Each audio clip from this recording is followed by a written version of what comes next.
Buenas noches a todos.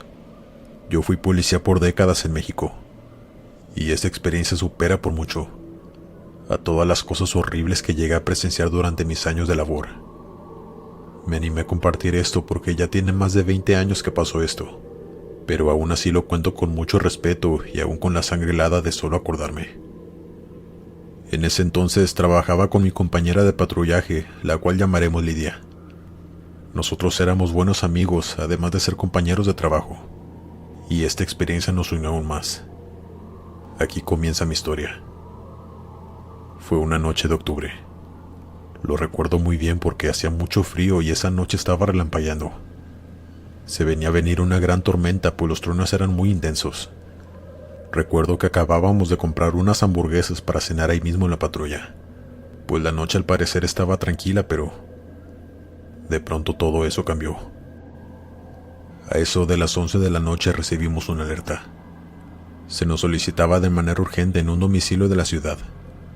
No recibimos mucho contexto de la situación, pues se nos mencionó que la señora que había llamado a emergencias se le entendía muy poco de lo que decía, ya que lloraba a mares y sollozaba, lo que impedía que la operadora le entendiera bien lo que estaba ocurriendo.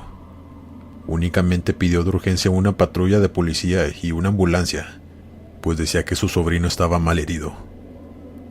Nosotros llegamos muy rápido a esa casa, porque nos encontrábamos por la zona. De hecho, fuimos los primeros en llegar, y a los que nos tocó presenciar todo eso. Para esto la lluvia estaba cayendo muy fuerte y los truenos estaban al máximo, así que eso le agregaba más drama y horror a la situación, que de por sí era bastante horrorosa y espantosa. Recuerdo que Lida tocó la puerta diciendo que era la policía. En eso abrió una mujer de algunos 35 años, quien estaba llorando y gritando que la ayudáramos. Tenía manchas rojas en sus manos y ropa. Nosotros al entrar a la casa, vimos en la sala que estaba desvanecido un niño como de 6 años a lo mucho.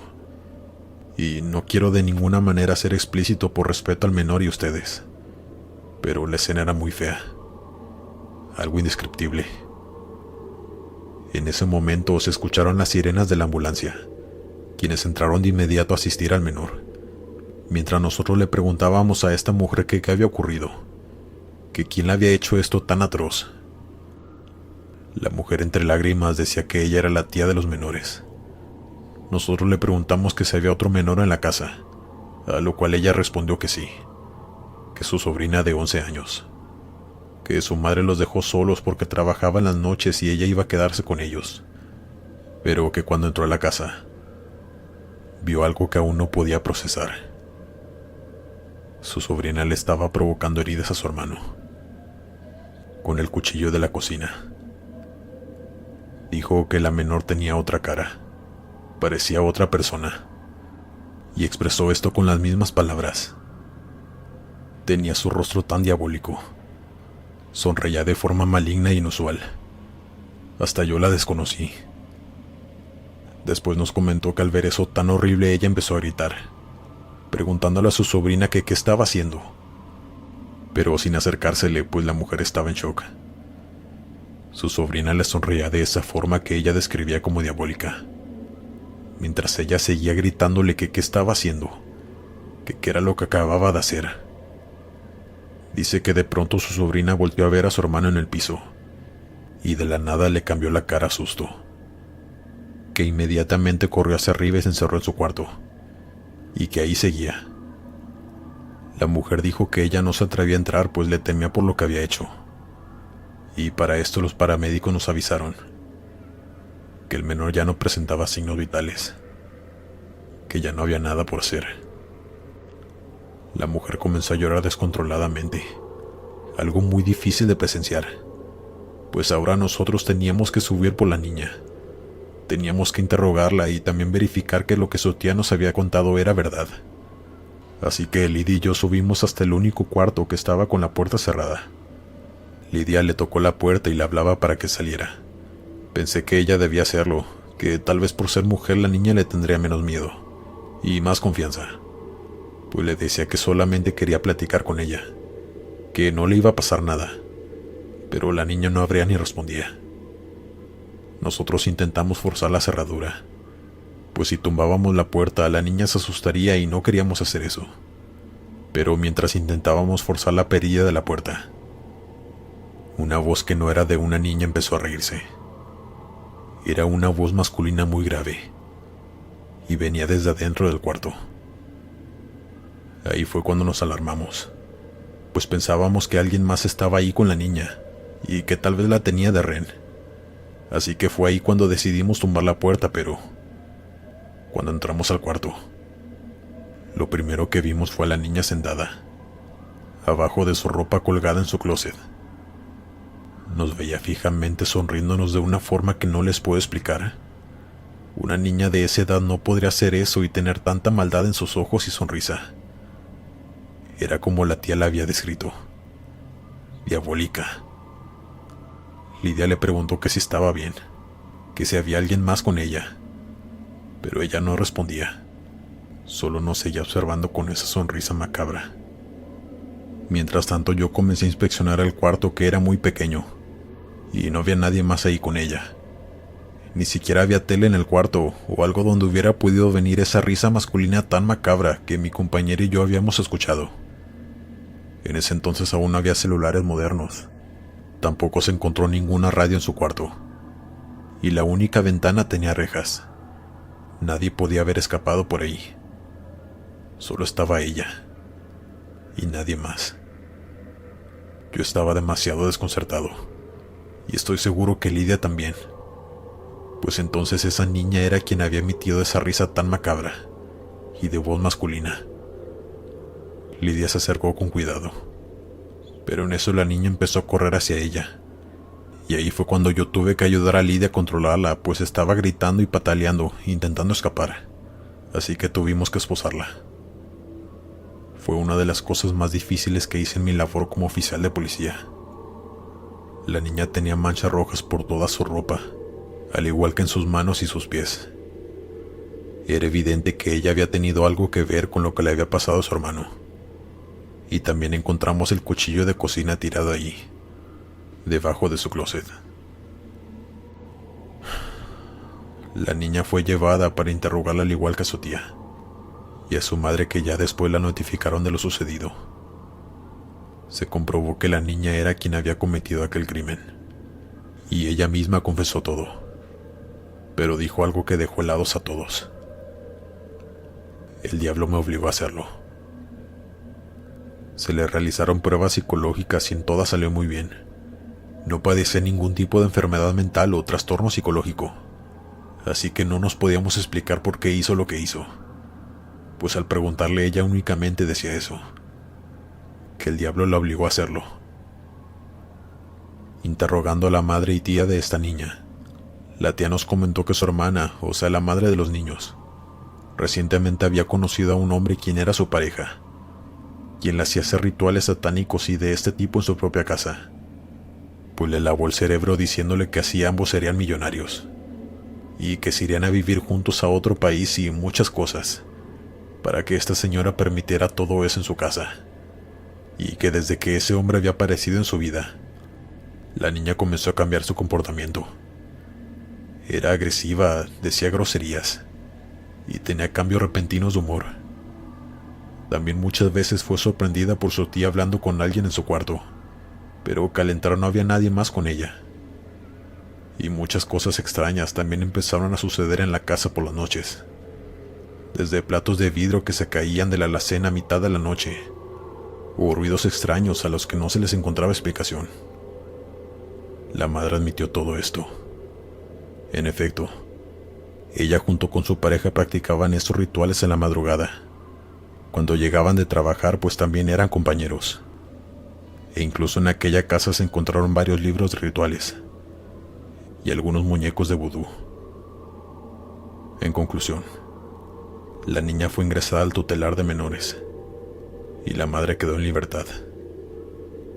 Ya después yo no supe más del caso, pero considero que fue completamente paranormal, pues Lidia y yo presenciamos esa inolvidable escena. La niña con sus ojos llenos de furia y cinismo a la vez, al igual que su macabra sonrisa. Es algo que jamás pudimos explicar y tampoco olvidar. Tal vez a la niña la poseyó un demonio y por eso hizo lo que hizo. Pues como les digo, ella salió bien en los exámenes psicológicos y ella misma confesó que el diablo la había obligado a hacerlo. Lo que en realidad pasó esa noche, se los dejo a su criterio.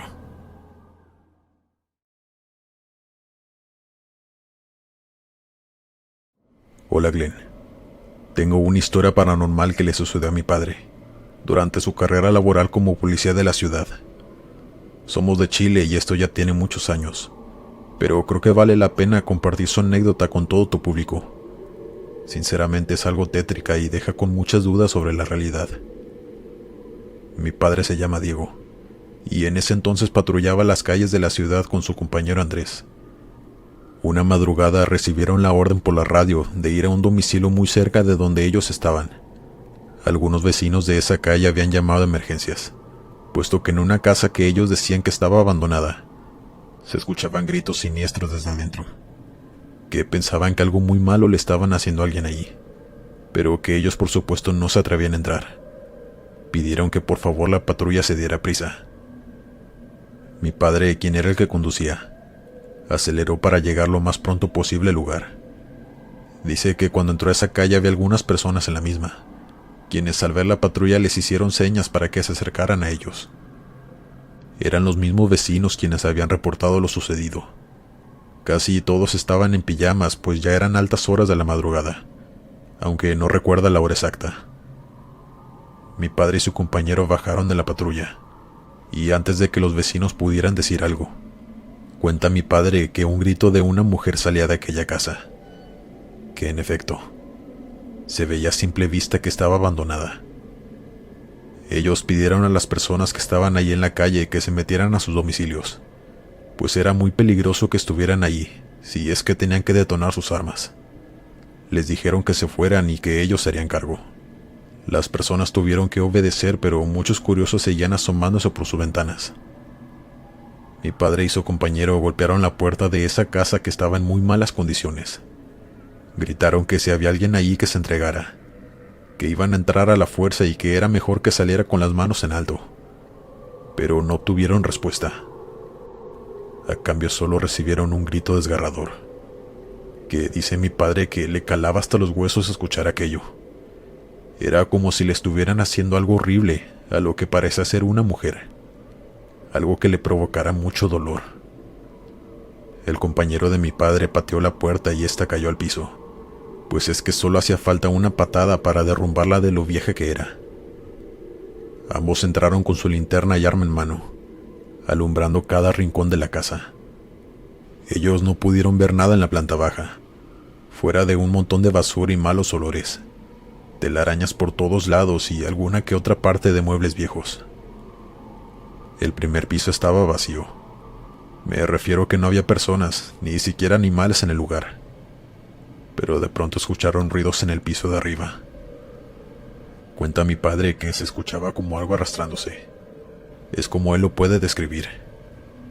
Y aunque los gritos ya no se escuchaban, ellos subieron las escaleras muy despacio y siguiendo los protocolos que debían en ese tipo de situaciones. Al llegar a la planta alta, igual empezaron a iluminar cada rincón con sus linternas. Pero su sorpresa fue que no había absolutamente nadie allí. Cuenta mi padre que no había lugar donde esconderse, ni ventanas por donde pudieran escapar, si es que alguien estaba allí y huyera al escucharlos. Además de que ya se habría escuchado, puesto que ellos ya estaban adentro, cuando el último grito se escuchó. No pudieron encontrar nada, pero en una parte del segundo piso, dice mi padre que era como la recámara principal de la casa. Ahí había un círculo en el piso con un pentagrama gigante y muchas cosas escritas en la pared en otro idioma. Y dice que esas cosas estaban escritas con eses. Acordonaron el lugar para que nadie pudiera entrar, pues aunque no encontraron a nadie dentro del lugar no era seguro, por obvias razones. Cuenta que entrevistaron a algunos vecinos para poder tener contexto de la situación. Ellos comentaron que desde la 1 de la mañana se empezaron a escuchar esos gritos horribles. Al principio no sabían de dónde venían, pero al abrir las ventanas o algunos que salieron de sus casas para ver qué sucedía, se dieron cuenta que provenían de esa casa abandonada. Al principio todos estaban muy asustados y desconcertados, puesto que esa casa llevaba ya algunos años así, sin ser habitada. Pero casi algunas noches varios habían visto como algunos individuos se metían por una de las ventanas frontales de la casa a altas horas de la noche y hacer quién sabe qué adentro. Ellos preferían encerrarse y no salir a averiguar, puesto que les daba miedo que estos sujetos les hicieran algo, ya que no tenían buena pinta, y que nada bueno podría venir de alguien que se meta a una casa abandonada a altas horas de la noche. Ese fue generalmente el testimonio de los vecinos que llamaron a la policía, pero nunca supieron de quién provenían esos horribles gritos y lamentos. Mi padre tiene la teoría de que era algún demonio, ya que era obvio que allí habían hecho rituales satánicos, por lo que encontraron en la planta alta y por los testimonios de los vecinos, quienes apenas unos días antes habían presenciado cómo unos hombres se metían ahí en la madrugada. Así que para él estaba más que claro. Obviamente no podían poner eso en el expediente, así que simplemente quedó así sin resolver.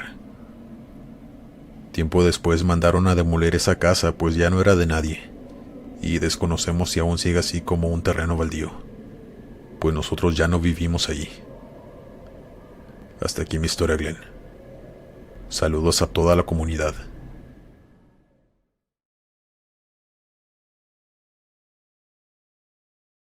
Esta historia siempre me la contaba mi tío, quien fue policía local durante toda su vida. Ahora ya está retirado, pero tiene muchas anécdotas y experiencias, tanto buenas como malas, a lo largo de su carrera laboral. En este oficio se ven tantas cosas, pues él siempre nos contaba casi todas sus experiencias más fuertes, así que tengo muchas por contar. Pero en esta ocasión quiero compartirles esta que fue una de las más extrañas, y a la vez triste que le sucedió. Cuenta que una noche estaba en la estación de policía, cuando recibieron una llamada de una niña, quien pedía ayuda para su hermano. Era una voz muy dulce de una pequeña con no más de 6 años. Eso fue lo que le describieron al momento de recibir la alerta. Él junto con su compañero salieron en dirección al domicilio que la pequeña había dado, aunque no sabían realmente qué pasaba, pues la pequeña no dijo mucho, solo que su hermanito necesitaba ayuda, que sus padres eran malos y que por favor se apuraran. Llegaron a la casa, que por cierto dice que estaba muy descuidada. Había mucha basura en el patio y hierba sin podar. Ellos tocaron la puerta y abrió un hombre, pero solo abrió unos cuantos centímetros. No se podía ver para adentro ni el hombre, solamente una parte de su rostro. Mi tío le comentó que habían recibido una llamada de emergencia desde ese domicilio. Le comentó también que una pequeña estaba pidiendo ayuda para su hermano, y mi tío le pidió amablemente que lo dejara entrar, para revisar y ver que todo estuviera en orden. Él notó que el sujeto se molestó y que no los iba a dejar entrar, cuando de una forma cortante solamente les dijo: «Aquí no vive ninguna niña». Mi tío y su compañero insistieron. Le dijeron que de lo contrario conseguirían una orden para entrar y las cosas se pondrían peor. Así que por las buenas lograron que el tipo los dejara entrar a la casa. Allí en la sala se encontraba una mujer sentada en el sillón viendo la tele. Al ser interrogados por mi tío y su compañero, comentaron que solo tenían un hijo, ya que su hija había perdido la vida hace algunos meses atrás. Mi tío pidió corroborar esto ingresando a los 2 dormitorios que había, para ver si ahí se encontraba el pequeño y verificar que no estuviera ninguna niña. Al entrar a la habitación de los pequeños, ahí vieron algo que les hizo encender las alarmas. Estaba el pequeño tirado en su cama, con marcas de golpes en su cara y en los brazos. Y en efecto, el niño necesitaba ayuda, pues los padres lo trataban muy mal. Sin ser explícito, pero se notaba a leguas que no lo querían. Después de salvar al niño y hacer todo el protocolo que le tocaba a mi tío hacer en estos casos, también se comprobó que estos tipos decían la verdad. La niña, que era la hermana mayor del menor, había perdido la vida hacía 2 meses por una enfermedad no tratada. La niña ya fallecida había llamado a la policía para ayudar a su hermano. No pude encontrar otra explicación. La llamada se quedó grabada en los archivos de llamadas de emergencia, donde mi tío pudo escuchar y verificar que en efecto, una niña había llamado pidiendo ayuda para su hermano. Claro que es algo que está bajo resguardo de la policía. Jamás salió a la luz y no creo que salga. Es algo a lo que jamás pudieron encontrar la explicación alguna. Solo la paranormal.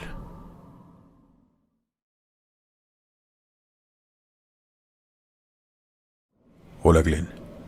Quiero contarte esta anécdota que me ocurrió hace pocos años y que la considero paranormal e inexplicable. Mira, yo soy policía de carreteras. Patrullo solo por las noches en distintas carreteras de mi estado. Cabe mencionar que vivo en Estados Unidos. Nací acá, pero toda mi familia es mexicana, así que yo también me considero uno.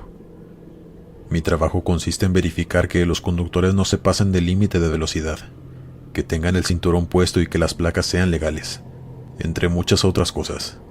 Pues acá todo eso es muy importante y las multas son grandes si se incumplen todas estas normas. Una noche yo iba manejando mi patrulla en una carretera que es algo concurrida. Estaba ejecutando mi labor con normalidad, cuando de pronto en una camioneta que iba al frente de mí, pude notar como una mano pequeña me decía adiós. Estaba en el maletero de esta camioneta, que era cerrada, pero que aún así es ilegal llevar menores allí, por el peligro que esto implica. Todos deben de ir sentados en los asientos y con el cinturón puesto, así que yo debía cumplir con mi labor. Fue así que decidí acercarme un poco más a esta camioneta para verificar que sí se tratara de un menor. Y en efecto, estaba oscuro, pero con las luces de mi patrulla pude ver la silueta de un niño pequeño, que me seguía diciendo adiós con su pequeña mano, a lo cual yo también le dije adiós.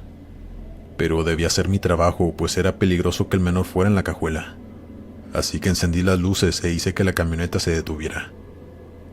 Yo me paré detrás de ellos. Me bajé de la patrulla y caminé hasta la camioneta, donde había una pareja de americanos, un hombre y una mujer como en sus 40s. Les comenté el motivo por el cual los había detenido, pues el hombre lo primero que preguntó fue que si había algún problema. Cuando les mencioné que no podían tener a su hijo en el maletero de la camioneta, ellos se quedaron viendo muy asombrados. Yo volteaba hacia atrás, pero ya no podía ver al niño. Y fue ahí cuando ellos me dijeron: no viene nadie más con nosotros. Yo les pedí amablemente que se bajaran del vehículo para poder revisarlo a fondo, pues estaba seguro de lo que había visto. Pero en efecto, ahí no había ningún niño.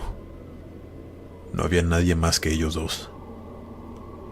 Yo les pedí una disculpa, insistiéndoles en lo que vi, que tal vez había sido alguna sombra, pero que estaba seguro de que había visto a un menor diciéndole adiós desde el maletero de la camioneta. A lo cual la señora de pronto dijo: tal vez es Josh. Esta camioneta era de mi hermana, y su hijo falleció hace años aquí, pues tenía problemas del corazón y no alcanzó a llegar al hospital. Su esposo se rió de forma sarcástica. Obviamente estaba escéptico a lo que su esposa contó. Me pidió disculpa por eso que había dicho y me preguntó que si ya podían irse, a lo cual yo también me disculpé por el error, y les dije que sí.